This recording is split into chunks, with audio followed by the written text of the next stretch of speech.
Novel Leona audiobook. Chapter 1. The training is tough. Leona's sweat is covering her whole body. As she takes a breath in, the air scratches her throat. Her chest aches. The bandages are tight and no helpful on that hot day.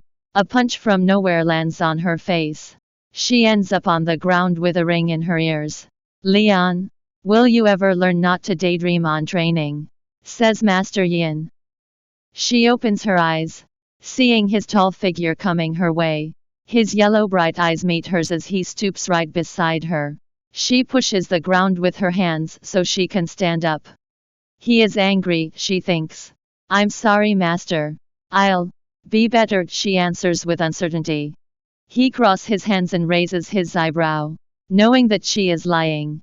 "Just take a small break and be back in 10. Jet, the boy that punched her, moved his head in disapproval. "You are easy on him, Master." "Why? Is it because he is small and weak?" he says while the rest of the trainees laugh at his comment. Master Yin scoffs and urges them to continue the training. Leona moves on the back of the training house to catch her breath and also be far away from these comments. She splatters some water on her face and sits on the stairs, looking at the setting sun. Finally, she thinks, "You can't act that way. You need to train harder. You know that," he says in an angry tone. She rolls her eyes and acts like she didn't hear. That sets him off. He grabs her shoulder. "Can you not act like you know it all? If you get discovered, you will be stoned to death." Her bulging eyes look straight at him. He is scared and she knows that. He understands her fright and immediately let goes. She lowers her gaze, whispering, "I know."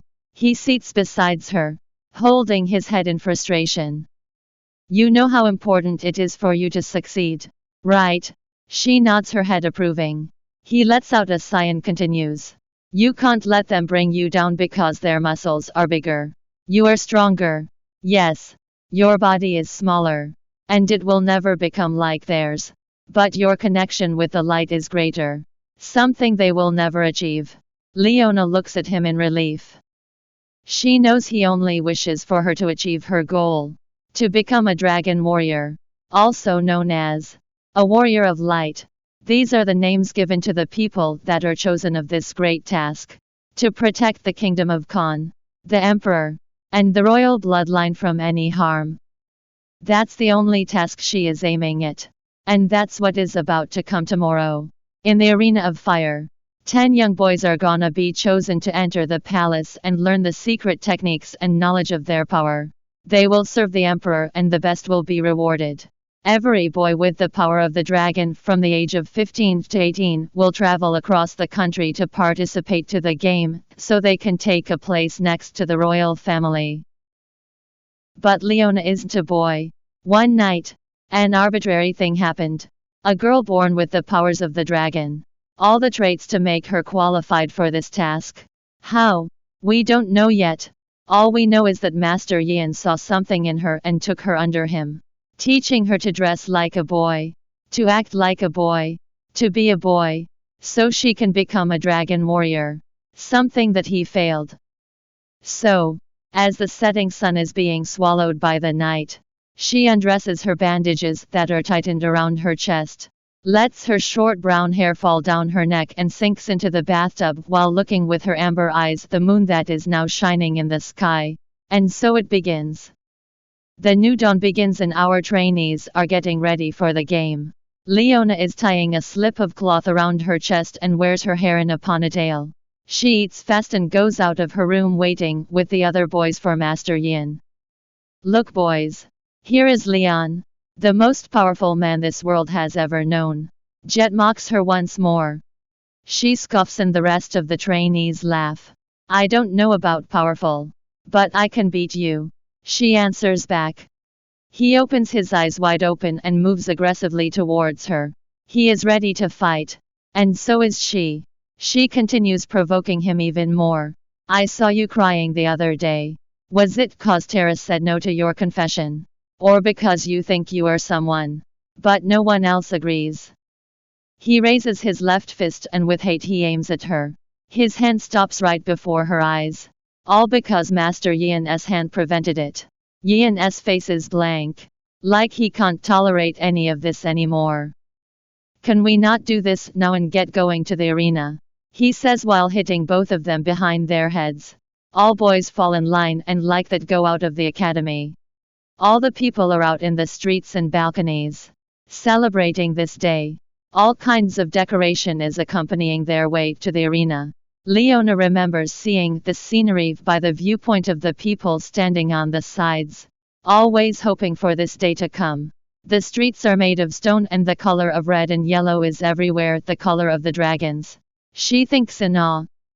As they walk, more people meet their way, from other academies of teaching from across the country. The arena is placed inside the palace walls. Thousands meters right and left, all covering this magnificent place. And after all this time she is about to enter her biggest dream. And there they are. 100 trainees and only 10 will shine. Her jaw has dropped from the sight. They entered from the side gate that leads straight to the arena. Countless of people are there on the stands, screaming. The trainees, without breaking their formation, enter further in, reaching the middle. At this point, the masters need to leave as the trainees are gonna go through each task. Each of them gives some last words on how to overcome the enemy. Every master says how important strength is, and how to win using that. Leona looks around. She seems to be one of the weakest, if not the weakest, trainee around. How am I gonna win this? She thinks in desperation. Master Yian comes her way. He touches the top of her head and smiles. Let them think they can beat you. Remember, you aren't in disadvantage. She frowns. You kidding? I don't have their muscles or strength. She looks down in disappointment. He immediately grabs her head by the jaw and brings it up. Hey, who told you that a dragon is all about muscles? It's about the strength that comes within. Showing with his finger the top of her chest. I have never seen someone with your gift really. You understand the dragon powers most of all. So please, don't try to do something that isn't to you. I risked everything for you. Do you think I would do that if I didn't see a real dragon? Master Yian's words eased her soul. He was never that nice with her. Always mocking her. Screaming at her. Correcting and training her. But what he says is true. Who else would risk such thing? Taking a girl in and dressing it as a boy. If he had seen something. Leona let some tears fall down her cheeks and smiles. I will make you proud. And with these last words, his figure is being lost behind the bars. All trainees are now gathered and waiting. People are speaking with each other, whispering and laughing, to kill the anxiety that's been bothering them. The drum has rang and everyone stands still. The crowd stands up and the trainees turn around. There's a big platform elevated high so people can see. A tall figure comes out dressed in a long golden robe. An elaborate rope is tied around his waist. He wears black boots and a crown is decorating his head. His eyes are bright blue. No doubt that this is the emperor.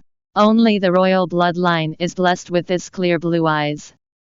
Next to him clinging, is a boy with black short hair and a blue tunic robe. He must be Prince Ren, she thinks. A man is standing on a lower stand and speaks through the speakers. Please welcome the Emperor Lao and his son Prince Ren. The people start screaming and clapping in excitement. And then, another person comes on the platform. He wears a gold light armor that has imprinted on a dragon design. It looks like it goes around his armor with the head of the dragon locating in the center of his chest. His hair are long and white. His eyes are gold and he has a long white beard. This man is no other than the Grandmaster himself. Or else called the Dragon. The Grandmaster is the highest person in rank when it comes to the dragon warriors. He is the master of all, and the right hand of the emperor. The man continues saying, and of course, the dragon. Grandmaster Wu. The crowd cheers, waving flags, crying from happiness. The emperor then starts speaking to the crowd and to the trainees. Welcome. Today we gonna handpick the best of you, the elite. Today, 10 of you are gonna achieve this great dream of being a dragon warrior. But don't be fooled that it will be easy. These tasks that you will face today are nothing compared to what your training is gonna be. It will be tough. No weak person can withstand this.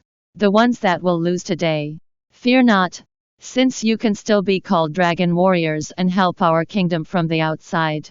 So, let Grandmaster Wu speak about today's game.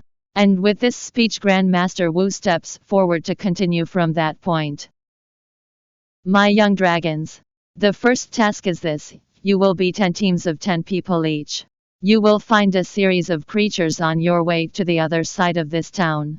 The 2 first teams that reach their destination with all their members will pass and move to the second task. That will be. Leona thinks of the different tasks that are made each year. She is hoping to be a strategic or riddle-solving task. She crosses her fingers and whispers, "Don't be combat fight. Please," again and again. The Grandmaster continues. Each of you will fight 1 versus 1 in combat fight. The element of fire is of course allowed, since this will be your great tool. But don't be fooled. It is not about strength but your power to wield the dragon's unique ability, fire. Best of luck. Welcome to download the Bravonovel App. Read the novel Leona online and get the latest updates.